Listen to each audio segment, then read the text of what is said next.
Kamu harus tahu bahwa setiap kali telepon masuk ke saya secara langsung dan tidak langsung masuk di YouTube sama di Facebook. Jadi hati-hati, jangan pernah Iya, menyebut nama siapapun termasuk namamu sendiri karena saya tidak ingin setelah viral iya, lalu minta take down. Kenapa sayang? iya. Saya sudah ngikutin Miss Yuni udah lama. Makanya saya memberanikan diri cerita sama Miss Yuni. Soalnya nggak ada yang nggak bisa yang bantu gitu loh, Miss. Kenapa sayang? Tentang apa Kan sayang? saya kan nikah sama suami saya kan 12 tahun. 12 Nah, tahun. 12 tahun itu, iya. Terus saya kan kerja di sini kan 6 tahun, Miss, dulu. Terus saya kerja 6 tahun, terus saya bangun rumah, beli mobil, itu saya sendiri yang kerja. Terus saya kan belum punya anak, cuma punya anak kan meninggal dua-duanya, gitu, masih dalam kandungan. Nah, terus itu sampai kerja yang suami saya kan di rumah nggak kerja semua itu hasil saya, tapi itu yang nolongin yang bantu kerja itu kan dari pihak saudara suami saya itu, tapi saya bayar, Miss, nggak gratis gitu loh. Nah, sekarang kan rumah sudah jadi, semua udah jadi, udah bagus lah rumahnya, otomatis lah. Terus saya pulang, Miss. Saya rencana sudah punya tabungan, terus saya simpan sendiri tabungan itu atas nama saya sendiri. Nah, terus sama suami saya kan nggak tak kasih itu, Miss, nggak tak kasih kirim ke suami saya, kan sudah saya pegang sendiri. Nah, setelah itu sama saudara dan suami saya dikatain saya di sini ngelonte lah, jual memek lah, kayak gitu, Miss. Tapi saya akan buktikan kalau saya nggak seperti yang mereka bilang gitu, Miss. Terus akhirnya saudara saya pulang, terus saya masih punya tabungan itu, saya tunjukin, suruh sama orang tua saya, suruh ngambil itu. Saudara saya kan ada yang pulang Indonesia, suruh ngambil tabungan itu, semua rekening sama uang dolar sini saya setiap bulan kan isiin 100 sampai di rumah itu berapa ribu gitu, Miss. Saya kasih bawa pulang, Miss. Saya tunjukin sama dia, saya nggak seperti itu. Terus akhirnya sama ibu saya dibilangin, ini dia punya rekening inilah. Otomatis orang sana keluarganya suami saya nggak terima kayak gitu, nggak suka sama saya, Miss. Terus terus saya pulang sudah 6 tahun, udah punya tabungan, udah saya mau rehat, saya mau gantian dia yang kerja gitu. Nah, setelah itu saya di rumah 3 tahun kan udah punya anak di rumah 2 bulan saya udah ada anak lah. Suami saya kan nggak kerjanya cuma kalau ada kerja ya kerja, kalau nggak ada ya udah nggak kerja, ikut kakak saya pengeboran sumur itu, Miss. Ya, ini kan keluarga suami saya kan nggak begitu suka, nggak sama saya kan nggak begitu suka gitu lah. Terus kayak memandang saya itu sebelah mata gitu loh, Miss. Terus akhirnya saya berangkat lagi ke sini, Miss. Mungkin saya di sini masih hampir 9 bulan lah, Miss. Terus saya berantem sama suami saya, soalnya kalau dia kan mau kasih mau lebaran ini mau kasih sama saudara-saudaranya, mau nyenengin saudara-saudara. Saya bilang sama dia, kalau kamu mau nyenengin sama saudara kamu, mau apa-apa sama saudara kamu, jangan pakai uang saya. Kamu kerja sendiri, kasih uang kamu sendiri, kasih saudara-saudara kamu sendiri, jangan punya uang saya kan nggak ikhlas, Miss. Soalnya saya kerja sendiri, dianya saudaranya sama dia mandang saya sebelah mata, saya nggak ikhlas gitu. Terus saya punya anak saya itu udah 3 bulan saya telepon sama dia, nggak dikasih telepon sama dia. Orang tua saya juga mau telepon sana nggak dikasih, Miss. Terus dia cari dukun supaya anak saya tuh lupa sama saya, sama keluarga saya gitu. Terus saya juga kalau dia itu ngikut sama saudaranya terus, saya kan lama-lama terus dia minta pisah. Oke, saya minta pisah, dia suruh ngasih saya itu, minta pengacara cariin. Oke, saya ngasih dia pengacara, cari pengacara. Setelah itu, Miss, kata aku nurut sama saudara saya, kalau kamu cerai sama suami kamu, itu anak kamu kasihan lah. Saya ya udah, nanti kalau saya pulang pasti saya urus. Tapi sekarang saya mau telepon anak saya juga nggak boleh, Miss. Terus gimana itu, Miss? Terus lebaran ini dia minta sama kakak saya, minta jatah. Duh, saya nggak kasih, Miss. Soalnya anak saya kan di sana. Kalau otomatis kalau anak saya di rumah saya sendiri, itu saya kasih.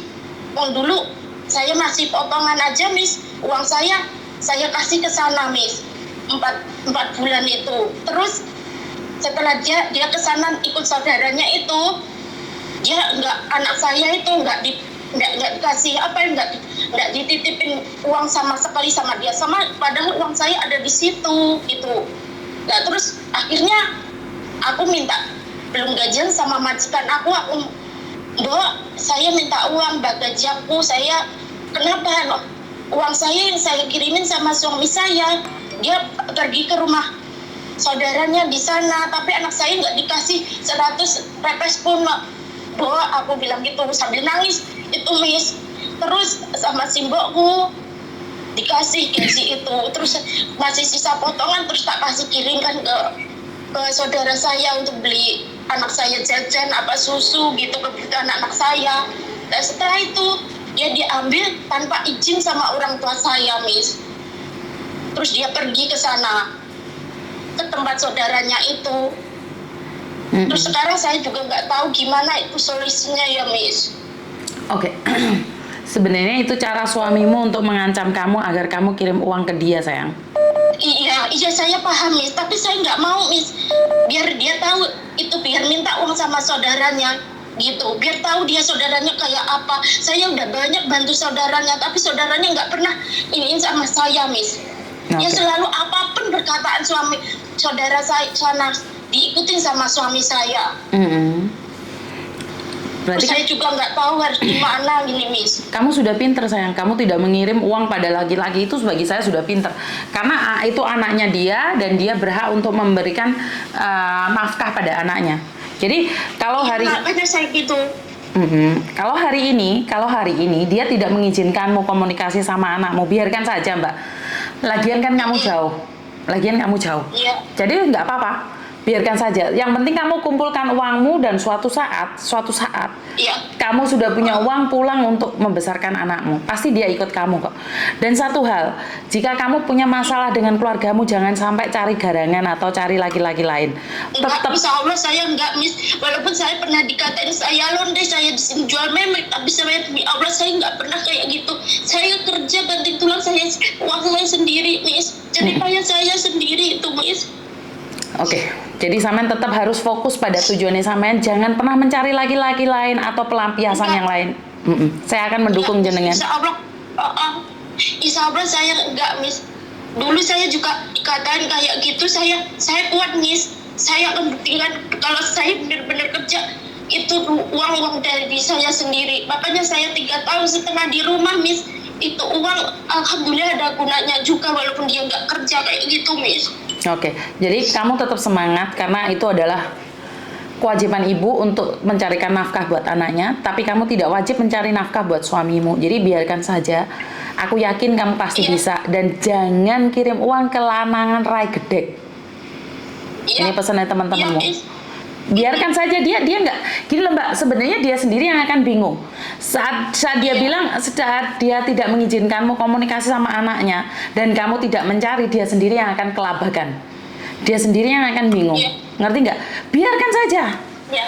Gini loh, Mbak, satu lagi, saya tidak percaya dengan dukun, apalagi kita jauh di sana.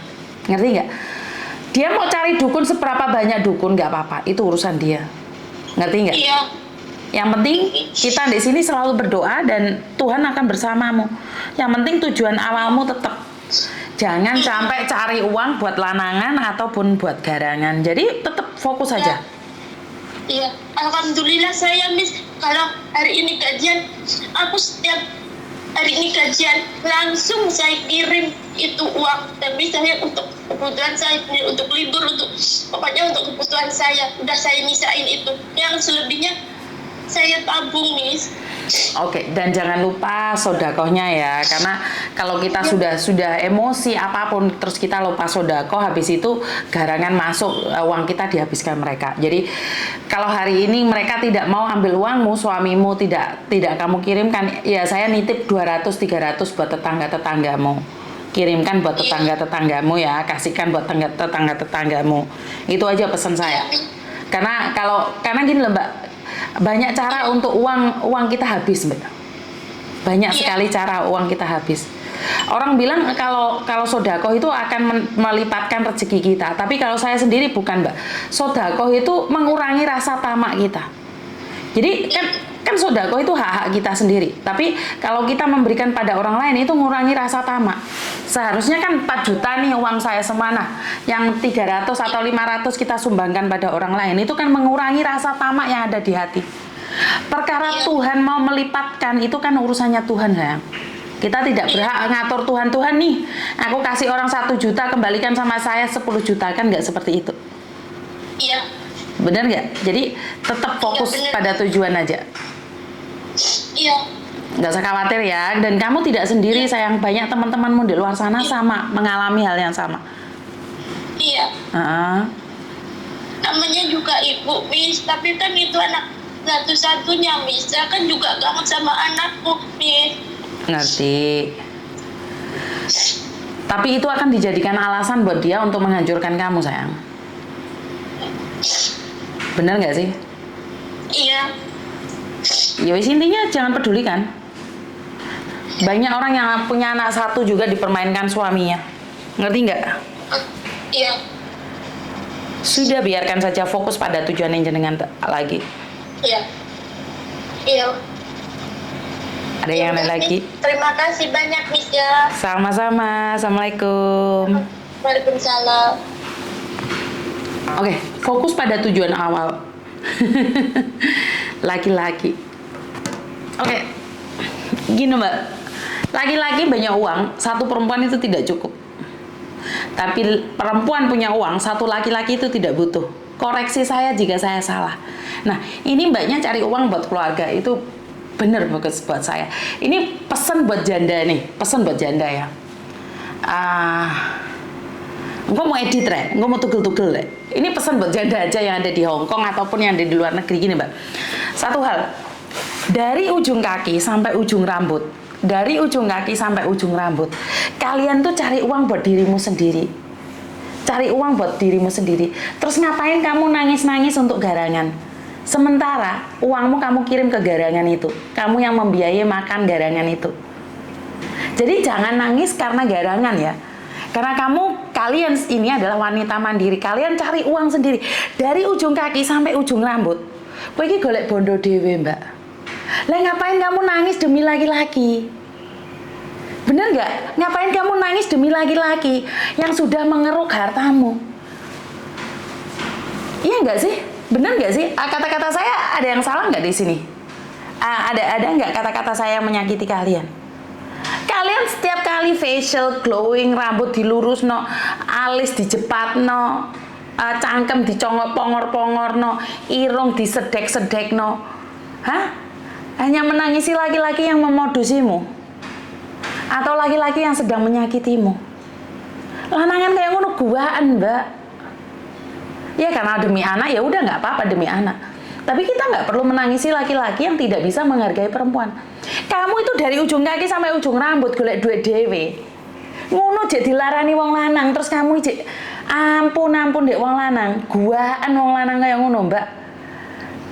Bener nggak sih? Ini khususnya buat janda nih, janda-janda yang kena tipu garangan. Dari ujung kaki sampai ujung rambut kamu golek bondo dewe. Lah kok awakmu nangis-nangis demi lanangan? Saya ono telepon meneh sebentar. Halo. Halo, assalamualaikum Mas. Ya.